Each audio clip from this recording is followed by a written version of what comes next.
मैं इसीलिए यहाँ पर आया हूँ कि जो राहुल गांधी जी अपनी पदयात्रा कन्याकुमारी से कश्मीर तक जा रहे हैं, तो मैं हर स्टेट में जहाँ कहीं भी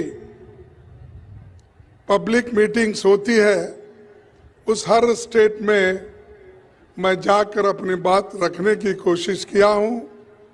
और राहुल जी को जो आज लोक स्पंदन मिल रहा है, जो जनता का सपोर्ट मिल रहा है, ये देखकर मुझे इतनी खुशी हो गई है।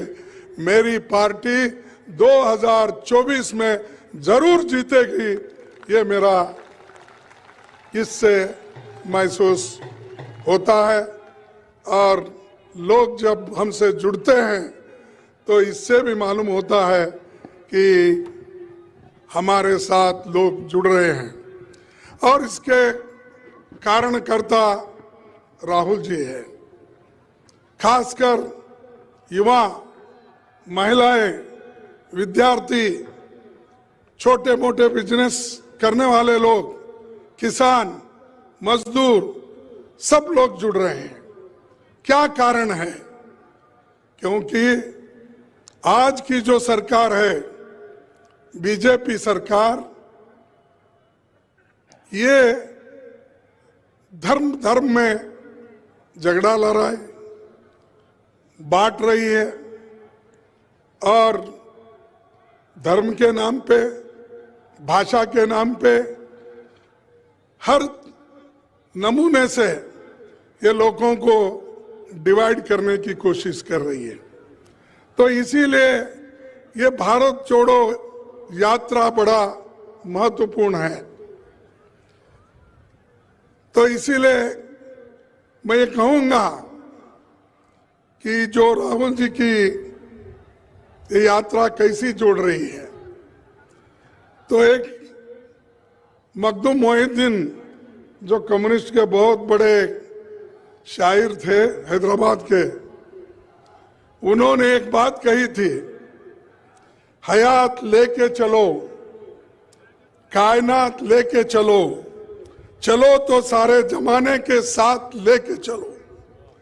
तो सारे जमाना को लेके चलने वाले राहुल गांधी जी हैं, सारे लोगों को लेके चलने वाले राहुल गांधी जी हैं। इसीलिए मैं इसमें हिस्सा लेना, आपसे आपको मिलना, आपका दर्शन लेना, इसलिए मैं यहाँ पर आया हूँ। तो ये हमारा जो सारे जमाने को लोगों को साथ लेकर चलना, ये तो बड़ी बात है। और दूसरी चीज, जब कभी भी राहुल गांधी जी बोलते हैं तो ये बीजेपी वालों को क्या होता मुझे मालूम नहीं। वो हमेशा हर बात को कुछ ना कुछ कहते रहते हैं। राहुल जी चाइना के बारे में, इंडिया और चाइना के बॉर्डर पे क्या स्थिति है, इसके बारे में उन्होंने अपने प्रेस कॉन्फ्रेंस में कहा। तब उन्होंने ऐसा उठाया सवाल, बीजेपी के नेता लोग, बीजेपी के अध्यक्ष, बीजेपी के होम मिनिस्टर, सभी लोग, कि उन्होंने ये शुरू किया कि राहुल जी देश तोड़ने का और देशभक्ति का, उन्होंने उनके पास देशभक्ति के लिए और जवानों के लिए कोई उनके पास श्रद्धा नहीं है उनके लिए, और वो नहीं चाहते कि भारत मजबूत बने। ये बीजेपी का कहना है। लेकिन राहुल जी ये कहें कि भाई आप लोग तो बड़ी बड़ी बातें कर रहे हो, लेकिन सरहद पे आज जो यहाँ पर ताइवान पे, वहाँ पर जो हमारे जवानों से और चीनियों से झटपट हो रही है, उसके बारे में उन्होंने बताया। इससे पहले भी गलवान में क्या हुआ उन्होंने पहले भी बताया था, डोकलाम में क्या हुआ था उन्होंने बताया था। हर जगह हमेशा जो ये मोदी सरकार अपने आप को जो पीठ थपथपा लेती है और कहती है कि कोई हमारे तरफ आंख खोलकर, यानी हमको कोई डरा नहीं सकता और हम इतने मजबूत हैं कि कोई हमारे तरफ देख भी नहीं सकता। अरे भाई, आपके तरफ कोई हाथ उठाता नहीं है। आपके रोज समस्याएं बॉर्डर पे बढ़ रहे हैं और आप तो पहले यही बोले, अगर कोई आंख उठा के देखा तो हम उसको शिक्षा दिलाएंगे। और मैं पूछता हूं, जो सरहद पे इससे पहले हमारे 20 लोग गलवान के इसमें जिनका जो शहादत दिए, उसके बाद 18 बार मोदी जी और चाइना के प्राइम मिनिस्टर मिले, झूले में बैठ के खेले, सब कुछ हुआ, लेकिन ये क्यों हो रहा? फिर रोज गलवान में हुआ, डोकलाम में हुआ, आज फिर ताइवान में हो रहा। ये सारी चीजें चल रही, फिर भी अगर कोई पूछते हैं चर्चा करो तो चर्चा करने के लिए तैयार नहीं। मैं आज फिर सदन में ये उठाया था 11 बजे इधर आने से पहले। मैं कहा हम कुछ नहीं, सदन में जो बॉर्डर इश्यू है, चाइना आज जो आक्रमण कर रहा है, उसके बारे में हम चर्चा चाहते हैं, दूसरा कुछ नहीं। लेकिन वो चर्चा के लिए तैयार नहीं है। बाहर तो शेर के जैसा बात करते हैं, लेकिन उनका जो चलना है वो सिर्फ आप देखेंगे तो चूहे के जैसा है। हम कह रहे हैं उनको, भाई हम सदन में बात करना चाहते हैं, लोकसभा में, राज्यसभा में हम नोटिस देते हैं, नोटिस देने के बावजूद भी वो चर्चा के लिए तैयार नहीं। आज तो मुझे ताजुब लगा कि किसी पे टिप्पणी नहीं करना चाहता हूं और सदन के अंदर जो हुआ उसके बारे में मैं यहां पर आपको बताना भी उचित नहीं समझता हूं।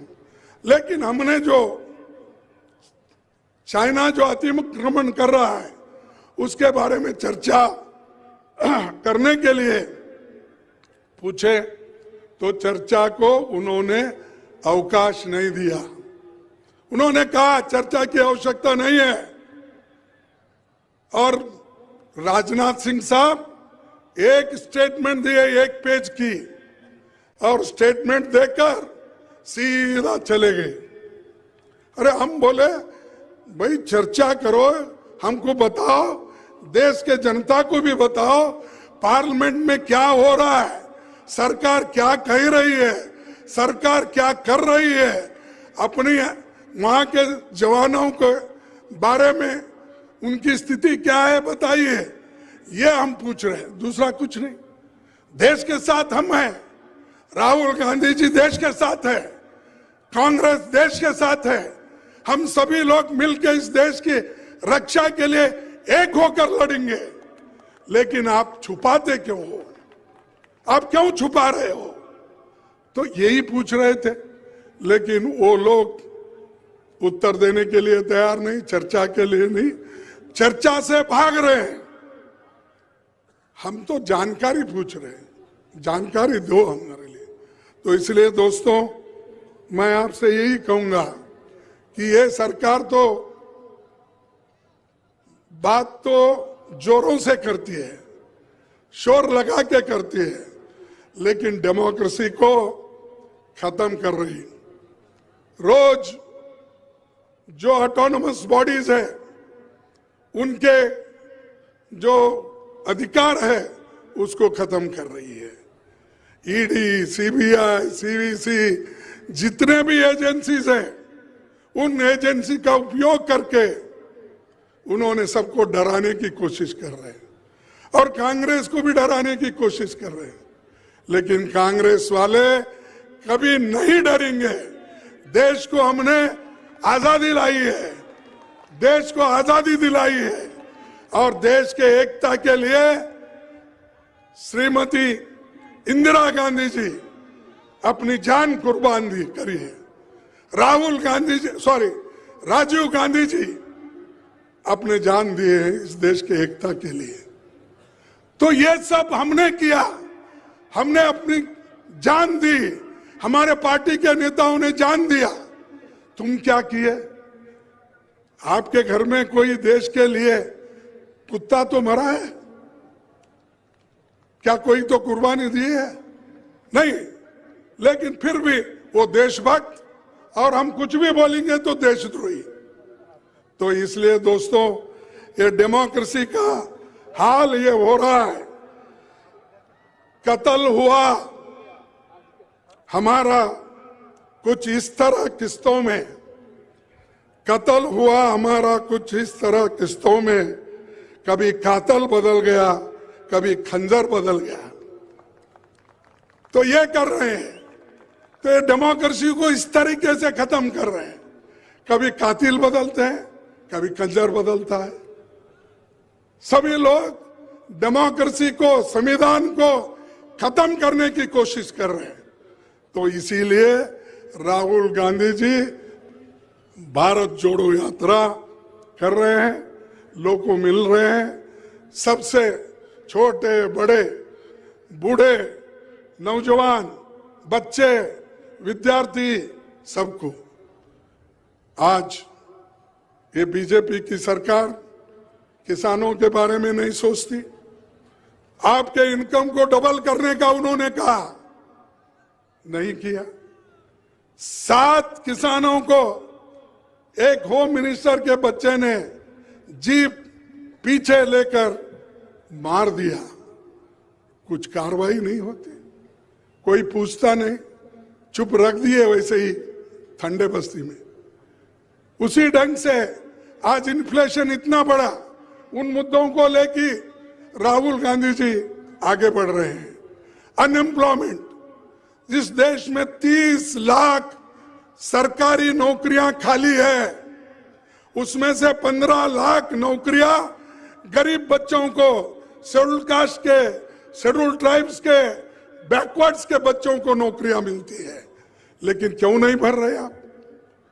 इसलिए कि अगर 15 लाख नौजवान लोग सरकारी नौकरी में भर्ती हो गए तो उनको सशक्त, वो आर्थिक दृष्टि से सशक्त बनेंगे, मजबूत बनेंगे और वो आगे आएंगे पढ़ लिख कर। लेकिन मोदी जी और बीजेपी सरकार नहीं चाहती। 71,000 नौकरियों की एक चिट्ठी देके एक इवेंट मैनेजमेंट करते हैं, लेकिन 30 लाख नौकरियां पब्लिक सेक्टर में से लेकर गवर्नमेंट सेक्टर तक खाली है, क्यों नहीं कर रहे?